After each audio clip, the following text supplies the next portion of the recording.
Introduction after this. So today, our speaker is also Dr. Reverend Raymont Anderson. And isn't it amazing? I was talking to the ladies who interpret for us today, and they told me that people from all over the world, they will understand each other if they could not hear. So we probably all should learn sign language. It would be easier. Reverend Dr. Raymont Anderson is a Renaissance man in many ways and is a lifelong learner.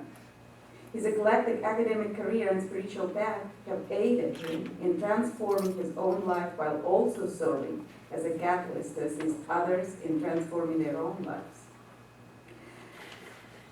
Reverend Dr. Anderson is an ordained interfaith, interspiritual, and New Thought minister, a certified holistic life coach, Reiki master, teacher, and practitioner, a visual artist and performing artist, a certified teacher of American Sign Language, as well as a freelance American Sign Language interpreter, specializing in theatrical and musical interpreting. He is the founder, artistic director, and performing member of Believe, American Sign Language theatrical performance company, and is both founder and senior minister of the Center for Living the Sacred Phoenix Fellowship and Institute. As an author, he writes for Examiner and the DC New Thought Examiner, and is the author of 2 books, Visual Music, Interpreting Songs in American Sign Language, and Moving Mountains, The Journey of Transformation. He's a professional speaker, he's a professional dancer,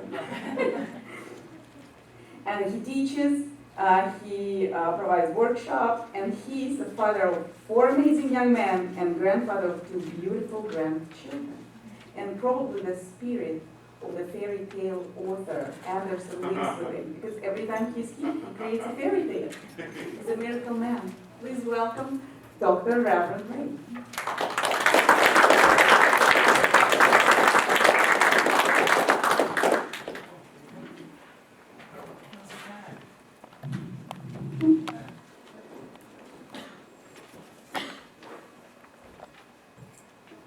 So for those of you who have never seen me before or do not know me, just as an FYI, this is an interactive class. There will be a test at the end.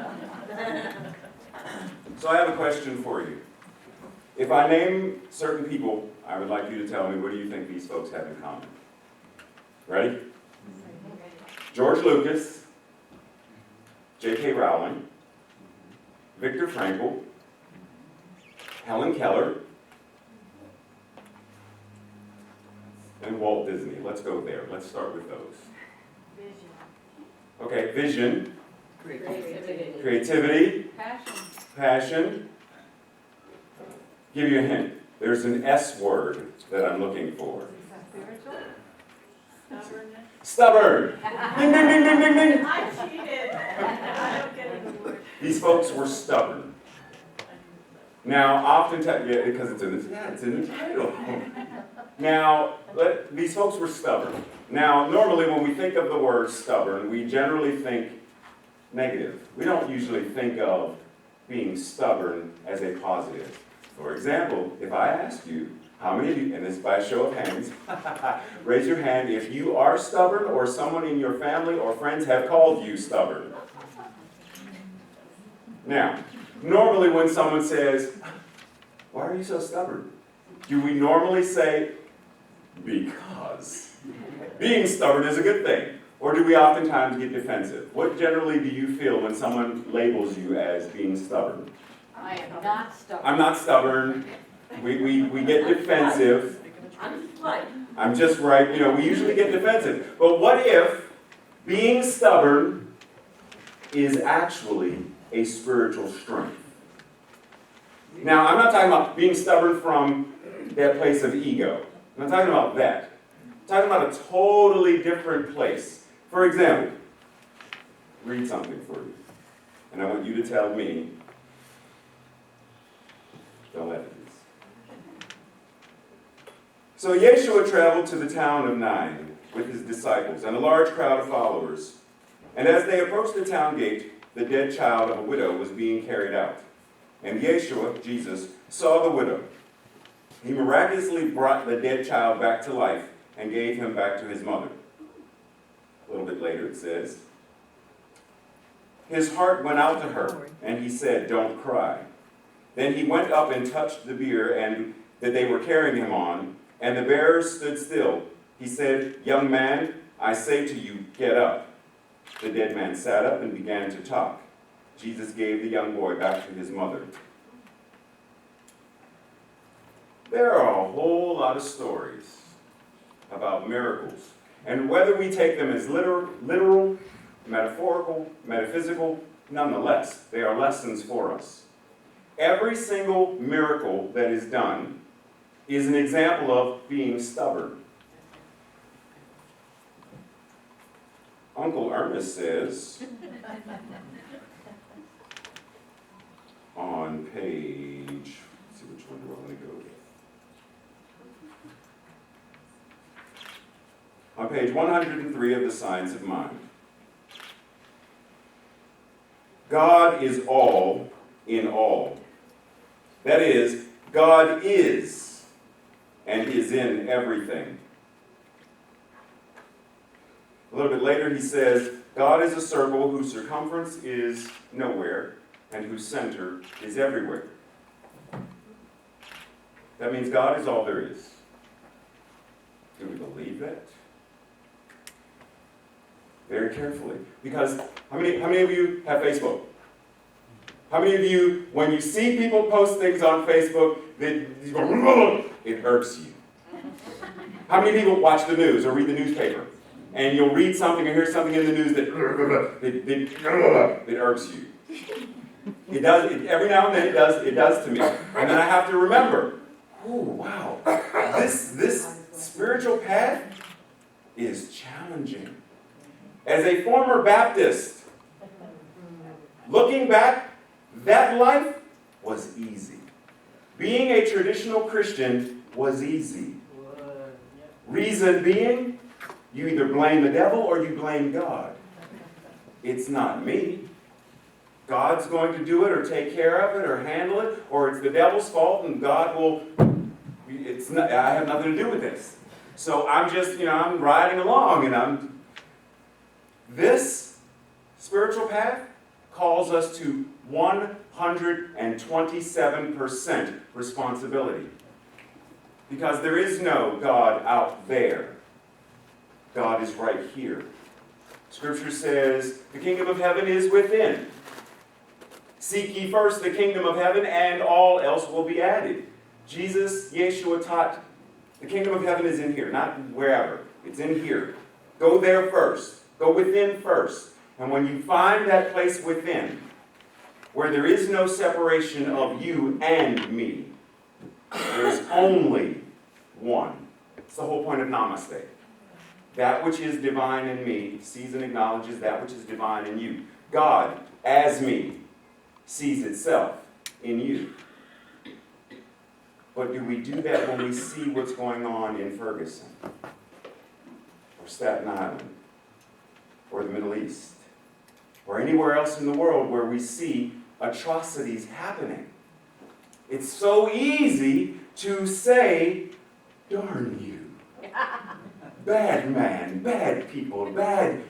And on the one hand, yes, what they are doing is unethical. Yes, beyond a shadow of a doubt. But if we say we believe this stuff, at some point are we not called to say, I'm going to believe it, even though what I see may be counter to what I believe. In other words, I'm going to be stubborn and believe what I know is the truth, despite what the facts may say.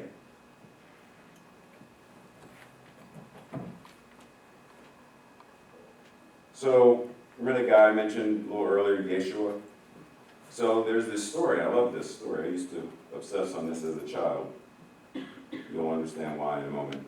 Matthew 21:12 and 13. And Jesus entered into the temple of God and drove out all who were buying and selling in the temple. And he overturned trays and kicked money chargers and threw stands and stuff. And then in John 2:15 it says he made a whip and he whipped folks. Get out. Why do I mention that? Why did I obsess over that as a child? Because Jesus got mad. He got mad. There's an example that says, yes, feel angry. It's an emotion. We are humans. We're divine beings having a human experience. Yes, feel it, but don't stay there. Feel angry. Don't be angry. Huge difference. Feel it, let the emotion, energy and motion flow through you and be gone. Because the more we come to that place of saying, I know that I know that I know. I know that God is all there is. If God is all there is, then those folks who are doing whatever atrocities that they are doing, I don't need to understand why. I, in and of myself, cannot change it. What did the song say? I cannot do all the good that needs to be done in the world, but the world needs all the good that I can do. So I can't stop, change, eradicate war. Me, myself, can't do it. But what can I do? I can sit in my house and hold in consciousness, stubbornly hold in consciousness and say, I don't care what the news says. I don't care what you post on Facebook. I don't care whatever is going on outside of me. Because I know there's a truth far more powerful than that. Many years ago, and I don't know if I ever told you this story. If I did, I'll tell it again. You see this finger? I don't know how well you can see it, but there's a difference. This one's a little bent. This one's not. This one had a tumor in it. And the doctors took it out once, and it grew right back. And it grew back with a vengeance, like a huge Titanic-sized octopus with tentacles and stuff. And he said, I can take it out, but what I have to do is take part of the tendon that pulls your finger straight. So I said, okay, whatever. It didn't register in my mind at the time. So they did it. Came back, and he said, my range of motion was going to be this. That's it. I would never be able to make a fist again. And I said, whoa, wait a minute. I do American Sign Language. That's an A, that's an S. I need to be able to do this. He said, I am very sorry, but you won't. I said, I also do martial arts. I need to be able to strike and stuff. He said, I'm sorry, but you won't. So I said, okay. And medical professional. So I went home and I said, okay. Whew, I understand what he said, but I read Wolverine comics. And Wolverine can heal. So I'm claiming that power is my own. So I started talking. Look, listen here. I don't care what he said. You're going to, look. And I worked, and I prayed, and I meditated, and I massaged, and I did all kinds of things long before I even knew what New Thought was. To the point where, right before I went back to the doctor, that's fine. Right before I went back to the doctor, I closed it. I was shocked. So I went into the doctor, and this was probably a little mean of me, a little April Fool's prior to being April. But the doctors called me in, because they wanted to do a little measuring test, and I did the, physical therapy, and called me in, and brought out these little tape measure and stuff to measure. And said, okay, Ray, bend your finger as far as you can. And I said, Doc, I've been trying, and okay.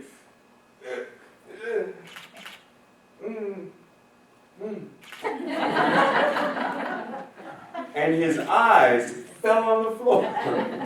After he picked them up and put them back in, he said, wait a minute. Do that again?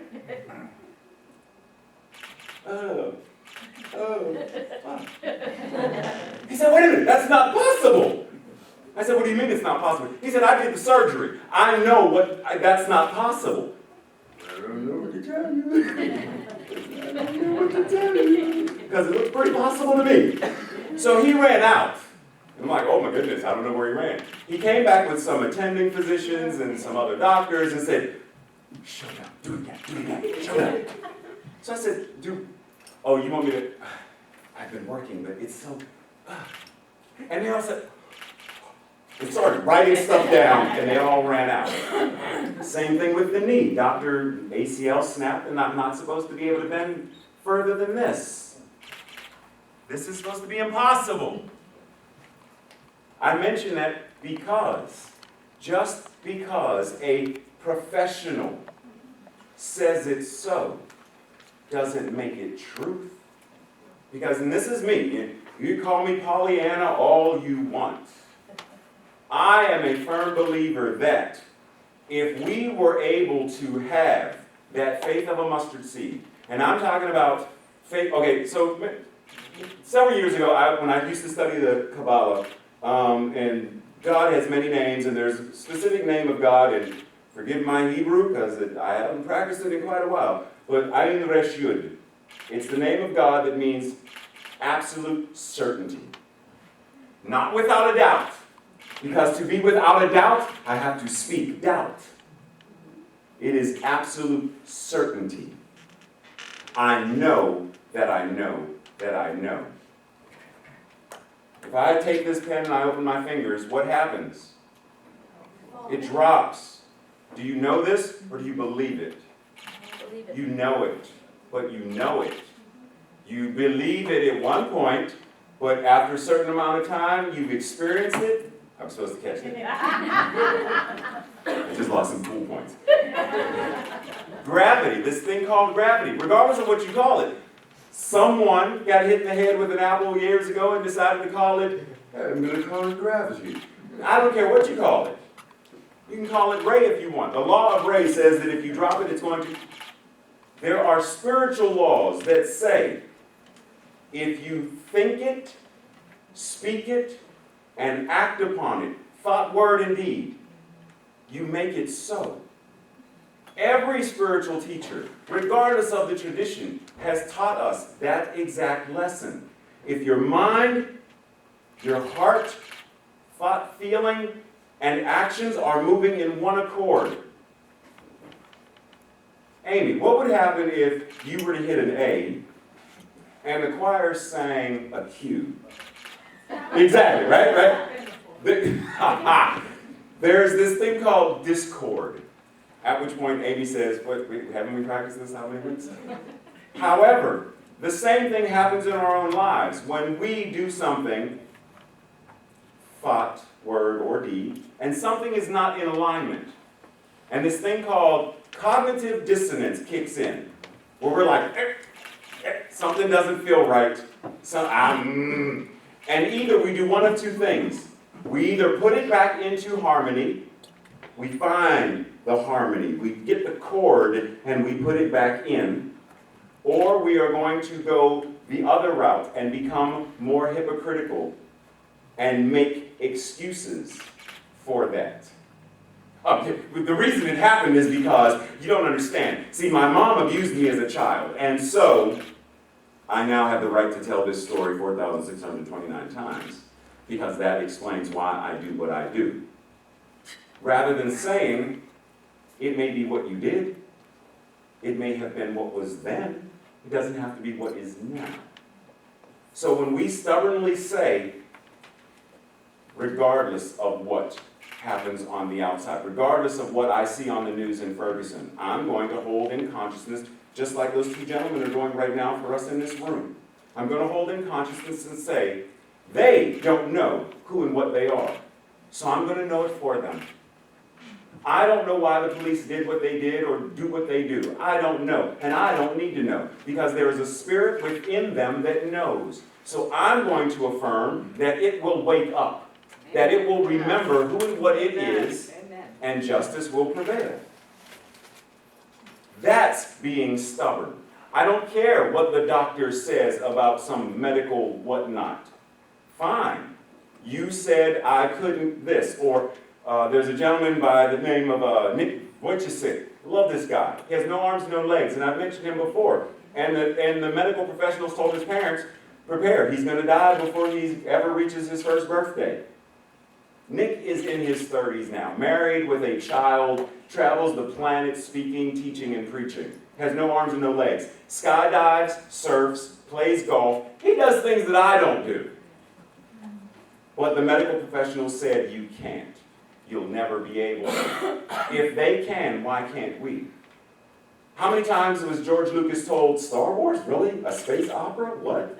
How many times was J.K. Rowling told, what? A book about a little wizard with a what? Huh? What? No. How many times was Helen Keller told, oh, hon, you're deaf and dumb. Go sit in the corner somewhere. Because that's what we do with people like you. And nonetheless, all of these people prevailed because they were stubborn. They said, I know who and what I am.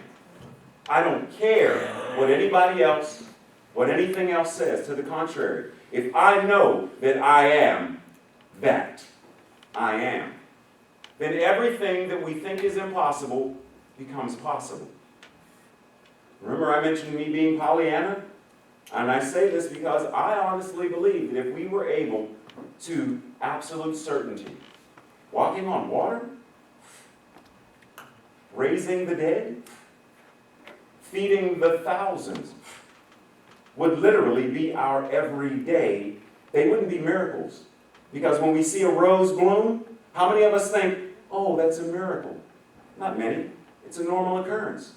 Oh, first snowfall. That snowflake, that one snowflake has never been replicated, never will be replicated. It is one and only, unique in and of itself. That is a miracle. Because how many snowflakes have ever existed, are existing now, and ever will? And that one is special. It's a miracle. But they're everyday occurrences that we glaze over. What if we are stubborn enough to start seeing everything as a miracle? Every heartbeat in here, you're not beating your heart, it's being beaten for you. You're not breathing you're being breathed. That is a miracle. That is an immense blessing. And the more we acknowledge, like Suzanne said, gratitude in and of itself is prayer enough. If I'm correct. Meister Eckhart said, if the only thing you were to say was thank you, it would be enough. Because in that thank you, you are already saying, I already know that it's done. I don't thank you for something that might happen. I don't thank you for ifs and maybes. I thank you because of the kindness that you gave, the gift that you gave, or the promise that I know that when you tell me you're going to give me chocolate chip cookies, I trust and believe that it's going to happen so I can say thank you, because I know you will. You don't say thank you when I don't trust the person. I don't believe them. You don't say thank you for that, not even mean it. So thank you is enough because I know that I have it. I have it all. I have it already. I have it right now. That's being stubborn. That's why the few, many are called, but few are chosen. We're all chosen. Every single one of us is chosen. When the teacher shows up, the student was ready. But the teacher always shows up. So it's not, well, I'm the teacher. I'll show up for you and you, but not you. It doesn't work that way. The teacher will show up when you are ready. So many are called, all are chosen. It's a matter of if you are ready and willing to take on the power that you have. Being stubborn enough to say, I know who and what I am. I will move forward knowing who and what I am, regardless of what the world tells me. Period. Oh, I have one more thing. So my sister gave me this, and this is just a reminder. When the doctor comes to you and says, I'm sorry, but you have blah, blah, blah, blah, blah. For the last time, no. When mom or dad come and tell you that you do know you're a horrible child and that I never really... No. You know, sometimes I think that I can't do something and... No. Being stubborn enough to say, no, I will not accept anything that is unlike truth. I will not, because I am that I am.